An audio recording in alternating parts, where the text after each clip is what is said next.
Buenos días, tardes o noches. Hoy iniciamos nuestro 12º repaso general de la materia Teoría Constitucional con el tema Funciones del Estado. En este repaso general vamos a hablar de las distintas funciones que se le atribuyen al Estado.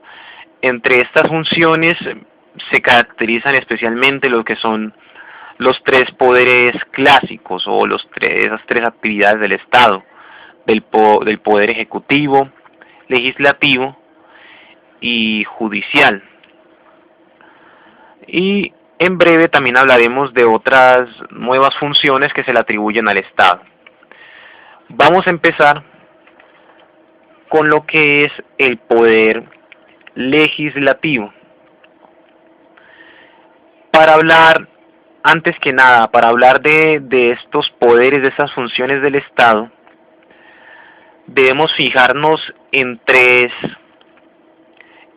características, en tres puntos de vista a abordar. Esos tres puntos de vista vienen a ser el punto de vista orgánico, el material y el formal.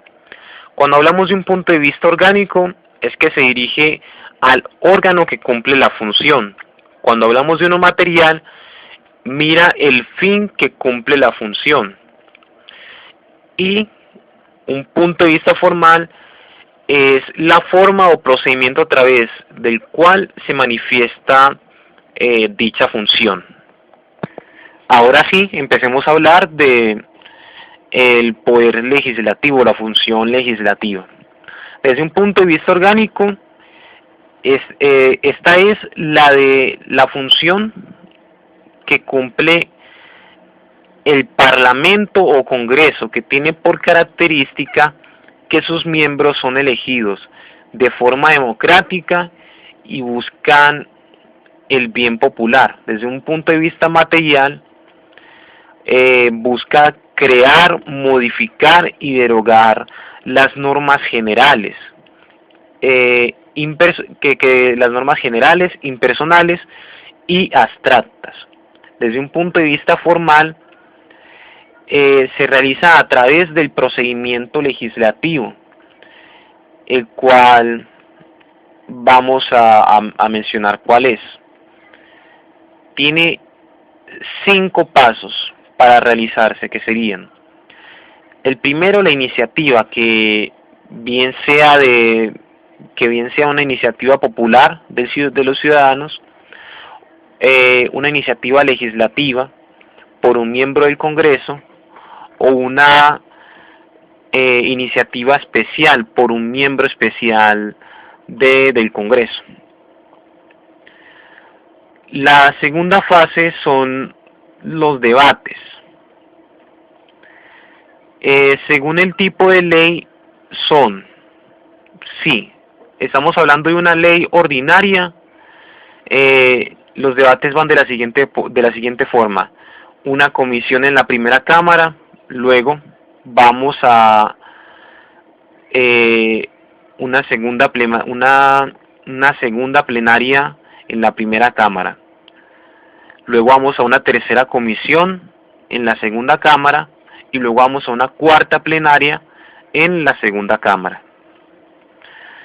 Si la ley es estatutaria, primero pasa por la Corte Constitucional y luego pasa al procedimiento que habíamos mencionado para las leyes ordinarias.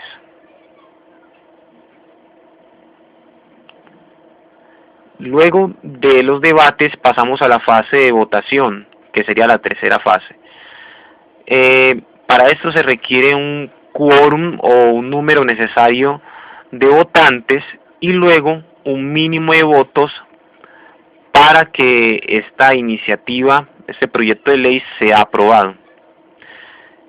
Como cuarto tenemos la sanción, donde el presidente firma la ley o la objeta, bien sea porque la ley es inconveniente o es inconstitucional.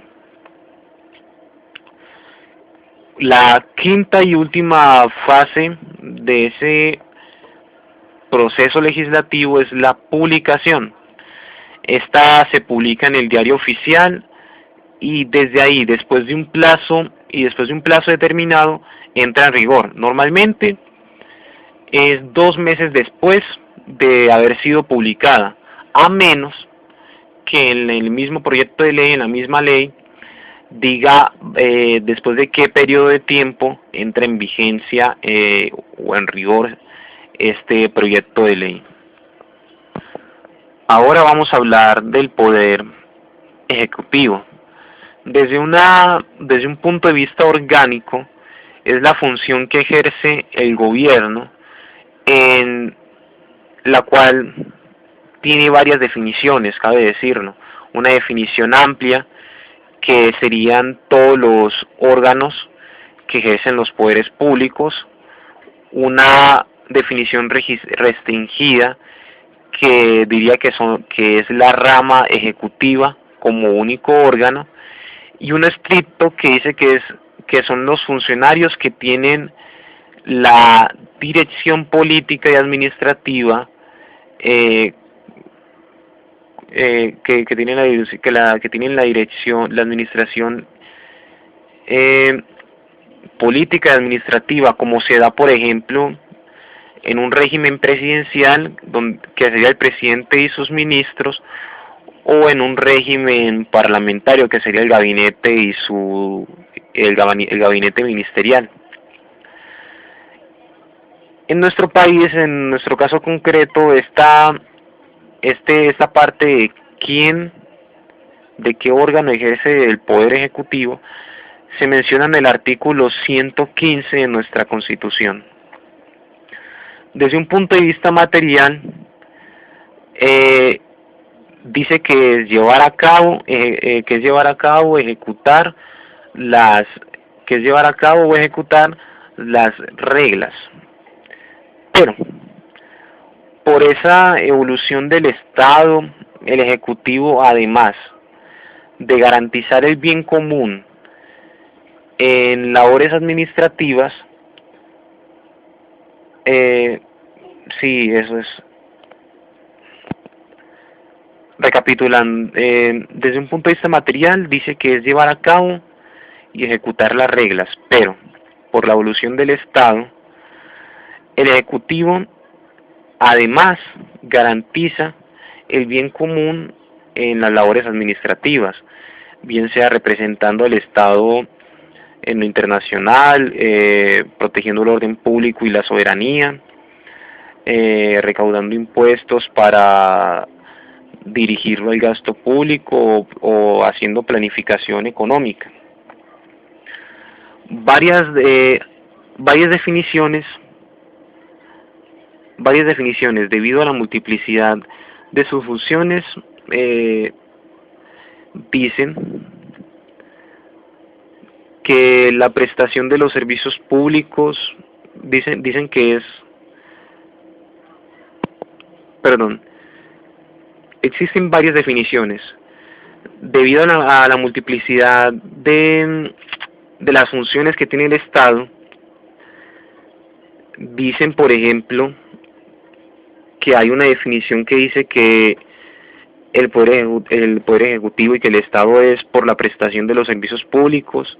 También hay una definición negativa que dice que es todo lo que no es el poder legislativo ni judicial, y también dice que el poder ejecutivo es la actividad de la administración pública. Pero en resumen, la función ejecutiva es aquella que consiste en la formulación práctica de las tareas del Estado. Desde un punto de vista formal, es compleja por cuanto se maneja desde distintos mecanismos, y estos son actos administrativos, hechos administrativos, operaciones administrativas, contratos administrativos y omisiones administrativas. Todas estas manifestaciones de la voluntad unilateral y bilateral por el administrativo, la administración. Ahora bien, los actos administrativos son la manifestación unilateral de la administración que producen efectos jurídicos a razón de una finalidad. Por ejemplo, cuando se impone el pico y placa por la finalidad de conseguir una mejor movilidad, o la ley seca por la finalidad de la seguridad pública.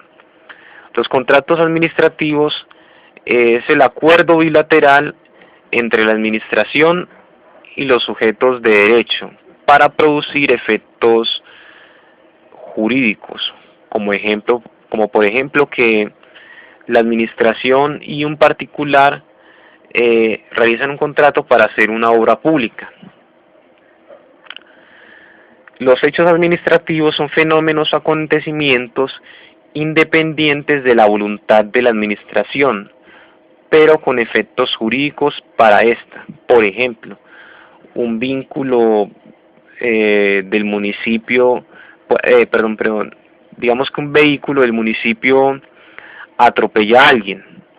Es algo imprevisto, es un acontecimiento independiente de la voluntad de la administración, pero por ser ese vehículo de la administración, las demandas recaen, los reclamos recaen sobre la administración. Las operaciones administrativas son actuaciones en las cuales se reúne un acto administrativo y su ejecución práctica. Una decisión tiene su decisión tiene su ejecución. Por ejemplo, hay un disturbio y se decide detener y efectivamente se envía a la fuerza pública a pararlo, a detener este disturbio. Las omisiones administrativas son las abstenciones de la administración que producen efectos frente a ella, por cuanto estando en el deber de actuar no lo hace. Ejemplo, en una obra pública no se pone la señalización adecuada y hay un accidente. Ahí surte efectos frente a la administración. La administración actúa tanto material, es decir, no requiere mayor procedimiento, o también procede de voluntad, es decir, que sí requiere un procedimiento para manifestarse. Hay un procedimiento llamado procedimiento administrativo que es para expedir actos administrativos, el cual tiene estas etapas. La primera, que es la iniciativa. El procedimiento puede comenzar bien sea por el derecho de petición, que obedece a intereses particulares o colectivos. En este, el ciudadano o los ciudadanos solicitan a la administración para que realice un acto de información, documentación, etcétera. O puede ser también iniciativa por solicitud de otra entidad pública, o también puede ser de oficio por la misma entidad. Una segunda fase es la fase de pruebas. Se decretan las pruebas que le sean solicitadas o que sean necesarias para poder comenzar el procedimiento. Tercero, hechas las pruebas y escuchado el solicitante o los solicitantes, la administración realiza la expedición del acto. Da la información, pero todavía no es vinculante. Como cuarta fase es la fase gubernativa o la de los recursos, que es la posibilidad del destinatario de solicitarle a la administración que revise su decisión, y la que tiene esta misma administración para corregir sus errores propios. En el caso de que sea dirigido a una o varias personas determinadas, ahí sí se puede hacer este proceso gubernativo. La quinta fase es que es una vez revisada la decisión, esta ahora sí se vuelve vinculante y ejecutable, no sin antes, eh, no sin antes, si son generales,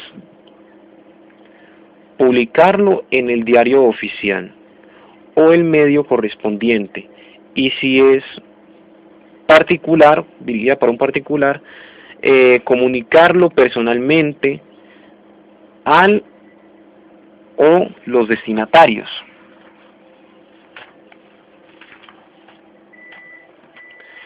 Como sexta fase, una vez firmado, solo se puede ser revocado por, primero, solicitud de parte, si no se ha agotado la cuarta fase, que sería la gubernativa. Segundo, de oficio de la misma administración, o tercero, por parte judicial, si este acto contraría la Constitución o la ley.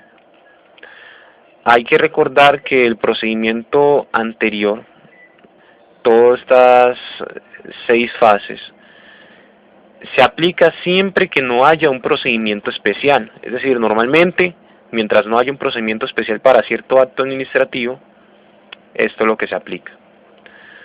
Ahora vamos a hablar de lo que es el poder judicial o jurisdiccional.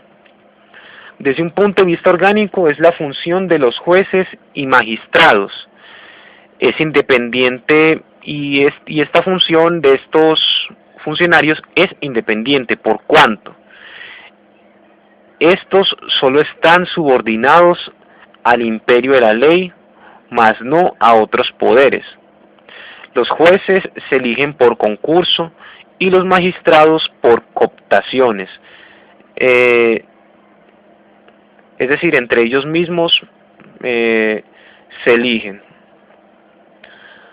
Sus cargos no pueden ser movidos por otros poderes. Es importante esta independencia por cuanto los jueces resuelven controversias entre particulares y el Estado y entre particulares y particulares, en el cual se busca total imparcialidad y por obvias razones es mejor que no estén influenciados por ninguna de las partes. Desde un punto de vista material, busca declarar el derecho en casos concretos, resolviendo las controversias de forma irrevocable o inmodificable. Elementos de esta función son aplicar un derecho que ya exista antes de la decisión. Es una labor jurídica y no política. La decisión no se modifica por otros poderes y es cosa juzgada. Es por regla general rogada. Solo resuelve lo que se pone o se solicita ante su decisión. Y también se declara el derecho a casos concretos. También tiene un control que es primero el cual se da por el sistema de recursos, donde los jueces superiores revisan a los inferiores, estableciéndose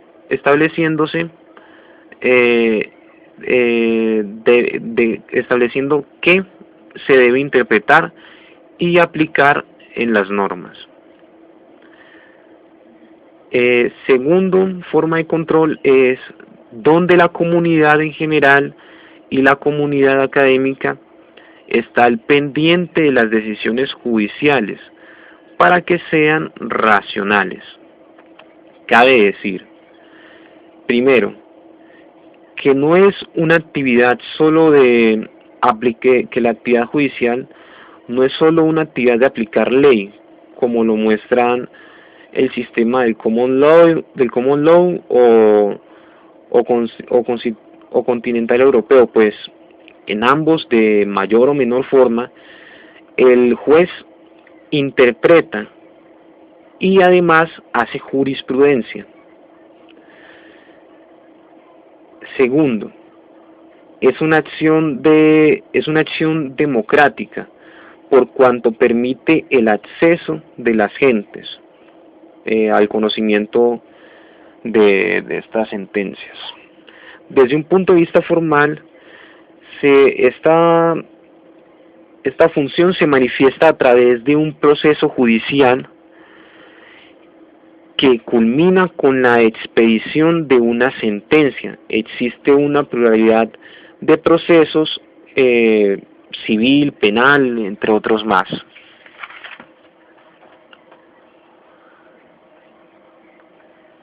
En términos generales, el procedimiento judicial 1 es, para empezar, la demanda.